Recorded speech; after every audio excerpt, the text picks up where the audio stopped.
Bismillah, alhamdulillah kita ketemu lagi bareng gua Romi.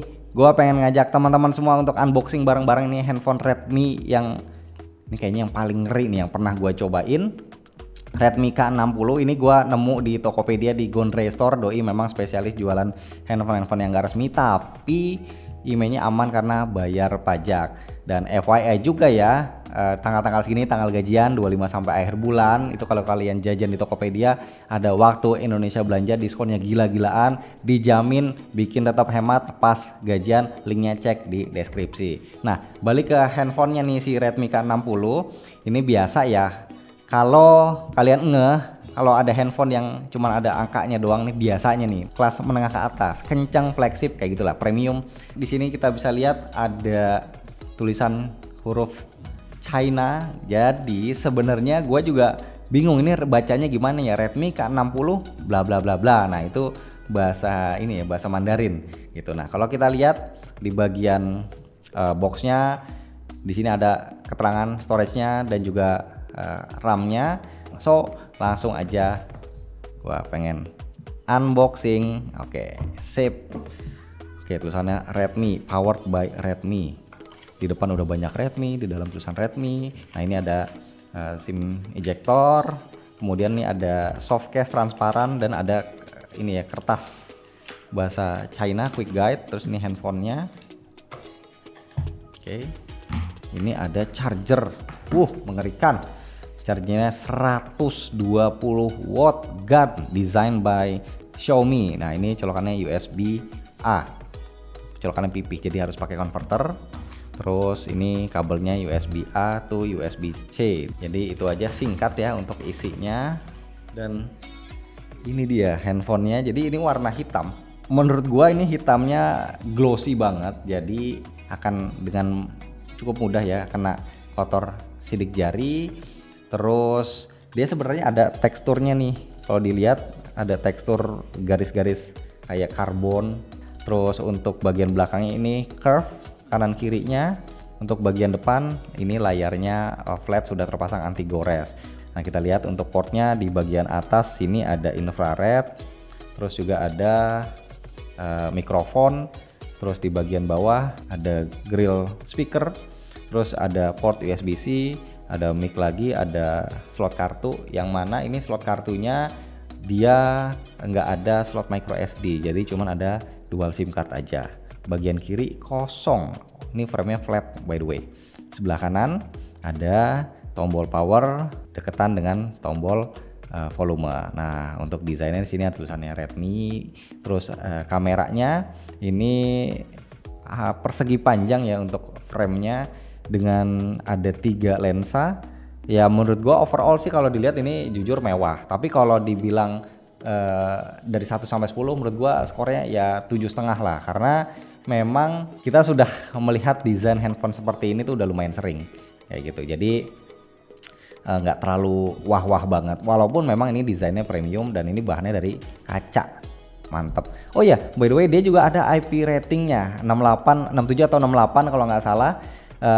Dan untuk sebuah handphone Redmi ada IP rating ini menurut gua top banget sih, mantap banget. Dan sekarang ayo langsung aja kita nyalain. Nih, ini sudah gua nyalain, udah gua setup dan udah gua update, install beberapa apps penting juga termasuk benchmark. Sejujurnya ya kalau untuk handphone Xiaomi, apalagi yang ini kan ROM China, gua tuh sebenarnya pusing ngelihatnya UI-nya. Kenapa? Karena tuh kita baru nongol aja nih, baru buka tuh notifikasinya tuh. Lihat bahasanya kan kita nggak ngerti ya bahasa China. Terus juga kita lihat aplikasinya, wuduh, ampun, bloatware-nya pada kondangan di mari ya. Ini, aduh, bener-bener ya, harus kita hapus satu persatu. Untungnya sih harusnya bisa dihapus gitu ya. Jadi lebih baik, karena ini kalau buat gue pribadi ya, ini sangat-sangat mencederai mata gitu karena melihat aplikasi yang udah nggak kepake, jadi harus dihapus. Nah ini kan storage-nya 12 yang versinya 12256. Dia ini yang paling kecil 12256. Yang paling gede tahu teman-teman berapa? 24 GB untuk RAM-nya dan storage-nya 1 TB ya, LPDDR5X dan UFS 4.0. Gila banget. Nah, untuk UI-nya MIUI 14.0.11, Android-nya Android 13. Storage-nya nih, jadi yang kepake dari 256 itu sekitar 30-an giga, 33 sampai 35 giga. Nah, ini udah gue install Antutu Benchmark juga by the way, dan aplikasi benchmark lain kayak 3D Mark kayak gitu ya. Terus kita lihat settingan displaynya ya. Karena ini katanya nih handphone displaynya ngeri. Ngerinya ngeri kayak gimana? Nih, kita lihat ya. Refresh rate default-nya ternyata dia bisa 144 Hz, ngeri ya. Biasanya kan handphone ya standarnya 120 lah, ini Redmi dikasih 144 Hz. Oke, kita langsung pakai aja 144 Hz nya, enak banget, mantap banget. Terus dia ini sudah OLED 68 miliar warna, keterangannya sih gitu ya, 68 B itu kan billion. Terus brightness-nya ini katanya bisa up to 2600 nits, gila banget sih. Dan baru akan kelihatan potensitas brightness-nya itu di luar ruangan ya, kalau pas lagi cahaya terik. Terus juga dia sudah support HDR tentunya gitu. Yuk kita akan coba untuk cek ini ya di Netflix deh. Oh, ternyata Widevine L1 bisa. Sorry ya Redmi ya, gue sudah meng-underestimate dia bisa playbacknya sampai Full HD dan HDR capabilitiesnya mantep. Bisa HDR 10 dan Dolby Vision. Jadi kalau nyetel film-film yang udah Dolby, mantep ini di sini ya. Keren pokoknya. Jos. Sekarang kita coba juga nih untuk di Antutu, kita lihat. Oke, ini gue udah benchmark tadi. Tuh, skornya 1.447.000, jadi hampir 1,5 juta. Tapi sebelum kita bahas skornya, kita lihat dulu spesifikasi yang diusung sama handphone ini, Redmi K60 Ultra. Device-nya tuh codename Corot.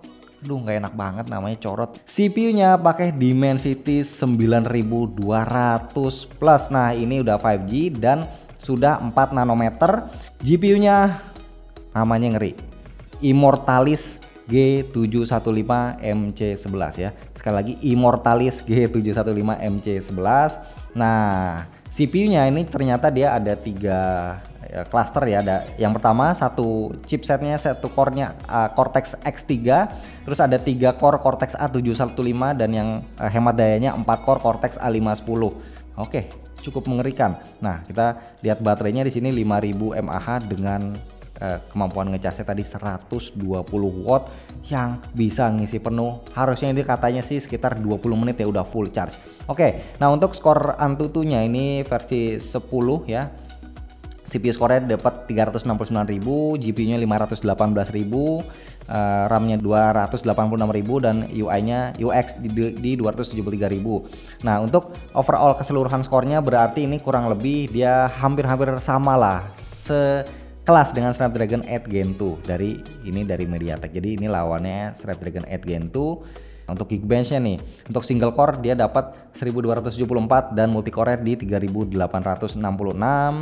Terus untuk 3D Mark, nah ini gua udah sempet tes pakai Wildlife Stress Test, dia stability-nya di 68%. Ini lagi-lagi ya untuk level kestabilan, jadi nggak cuman skor Antutunya aja tadi, ternyata untuk level kestabilan juga mirip sama Snapdragon 8 Gen 2 di angka 60-70%. Ini ada di 68% dengan skor tertinggi 11.200 poin, terendahnya 7.600 poin dengan suhu temperatur tertingginya itu ada di 52 derajat Celcius. Lumayan juga ya, biasanya itu kan sekitar 49. Nah, ini tembus 50 derajat.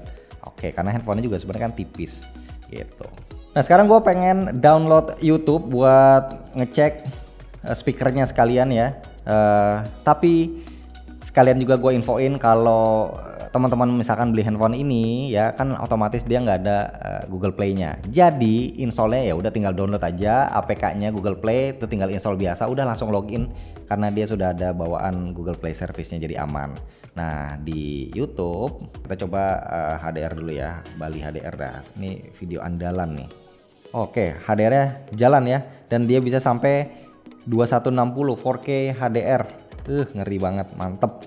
Cakep sih layarnya, beneran.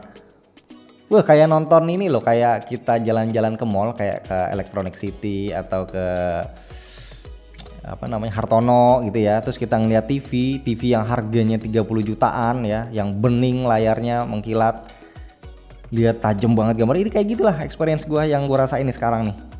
Patut diacungi jempol. Nah terus juga kita ngeliat NCS nih buat suaranya.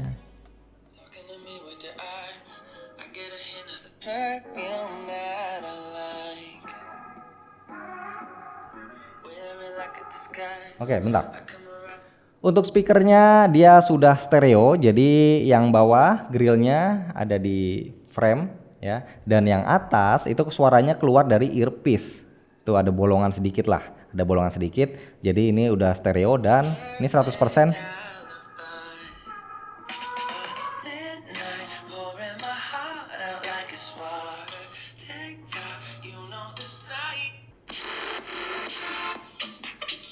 Oke, untuk suaranya sih rich ya, detailnya itu oke, cuman untuk tingkat kelantangannya menurut gua kasih skor ya 8 dari 10 lah. Tapi kalau untuk detail itu mantap. Mungkin dia ngejaga biar nggak terlalu berisik banget, biar nggak cempreng, nggak pecah suaranya. Jadi kalau untuk gambar tadi visualnya gua kasih 9,5, untuk suaranya gua kasih 8. Dia enak ya, udah stereo juga, udah apa namanya surround kayak gitu. Nah, terakhir kita akan coba cek untuk kamera.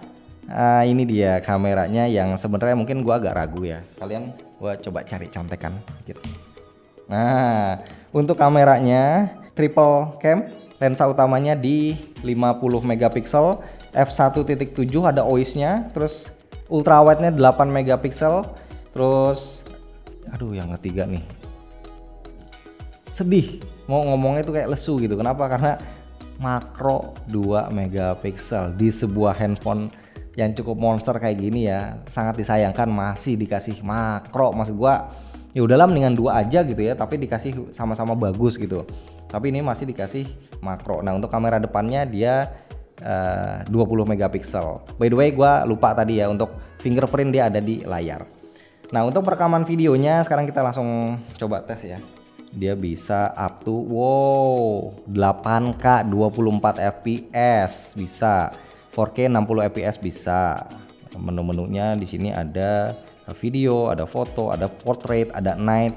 Nah, kalau di more itu ada mode khusus ya yang resolusi full 50 megapiksel, ada panorama, ada short film, slow motion, ada AI watermark, long exposure, time lapse, ya gitu-gitulah ya.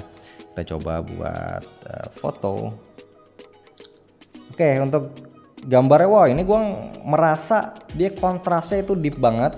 Jadi gue melihat ini warnanya lebih apa ya, kayak sedikit lebih gelap daripada aslinya. Ini ruangannya terang ya. Tapi kalau untuk detail, karena ini ruangan terang, debu-debunya ini kelihatan jelas ya. Terus untuk area fokusnya, bentar ya. Untuk area fokus sebenarnya cukup oke ya. Titik fokusnya, jadi ke samping-sampingnya ini ya pastinya blur tapi nggak terlalu parah. Nah, untuk shutter lag-nya ini asik, mantep. Terus juga untuk ngezoom dia cuman bisa yang istilahnya dibilang masih oke di 2 kali digital zoom aja. Oke, untuk kamera depannya by default nih beauty-nya gokil. Untuk original masih ada sedikit kelihatan efek beauty-nya, dan kalau kita zoom itu dengan ruangan yang seterang ini masih kelihatan ada cat air. Jadi untuk kamera depan menurut gua ya nggak terlalu oke banget. Nah, untuk perekamannya dia mentoknya juga cuman di 1080 30 fps. Jadi menurut gua ya tidak bisa diandalkan untuk kamera depan. Jadi kamera belakangnya oke, kamera depannya nggak oke. Halo teman-teman, ini aku lagi ngambil contoh perekaman video kamera belakang dari Redmi K60 Ultra di resolusi 4K 60 fps. Tapi dia perekamannya mentok di 8K 24 fps loh. Come on, come here boy. Come on. You freaky dog. Kalau ini perekaman video kamera depannya, dia di resolusi 1080 30 fps. Dadah! I don't need to analyze. Every word that comes out is a lie. Make it look like it's so ice. You won't make it to the finish line. Now if you gotta know the truth was gonna let you go. You was fine, never mind, unpredictable. Fade eye off the ground, you hit no one. You a star, blow it up like supernova. In the nighttime, hit my hotline. Sharing secrets, you was Oke, udah lihat tadi contoh foto dan juga videonya. Overall menurut gua untuk sebuah handphone Redmi ini capaian yang luar biasa. Jadi Redmi K60 series itu kan dia ada K60 yang biasa, dia pakai Snapdragon 8 Plus Gen 1. Terus ada Redmi K60 Pro, itu dia pakai Snapdragon 8 Gen 2. Dan Redmi K60 ini Ultra atau Extreme Edition ini pakai Dimensity 9200 Plus dengan kapasitasnya mencapai 24 GB untuk RAM dan storage-nya yang sampai 1 tera. Untuk spesifikasi ya ini nggak ada apa ya, keraguan lah, ini mantap banget. Cuma secara desain ya ini nggak terlalu mencolok banget lah. Jadi bagus tapi ya udah B aja gitu. Nah, tapi kalau untuk layar kualitasnya ini top banget ya. Sekali lagi dia 6,7 atau 6,8 inch AMOLED 144 Hz HDR10 plus Dolby Vision. Paling ya kamera aja sih, kalau kalian nyari ini buat kamera ya ini nggak terlalu superior banget. Oke, tapi ini bukan yang terbaik lah untuk range harganya. Dan satu lagi ya, paling OS-nya aja sih kalau beli ya, paling kalau seandainya gue belum ngecek ada ROM globalnya atau enggak ya, paling di modif aja lah pakai UI yang versi negara lain, jadi jangan yang ROM China. Ataupun kalau mau tetap ROM China ya tinggal install APK aja di cari di Google ya untuk filenya. Oke, paling gitu aja video kali ini. Gue belum tahu ini akan ngebuat review mendalamnya atau enggak. Kalaupun iya, mungkin nanti gue akan minta tolong buat dicek, ditesin sama si Fahmi aja. Dan kalau mau cari linknya ini gue taruh di deskripsi, itu ada di Gondre Store. Oke, sekian aja buat video kali ini. Thank you.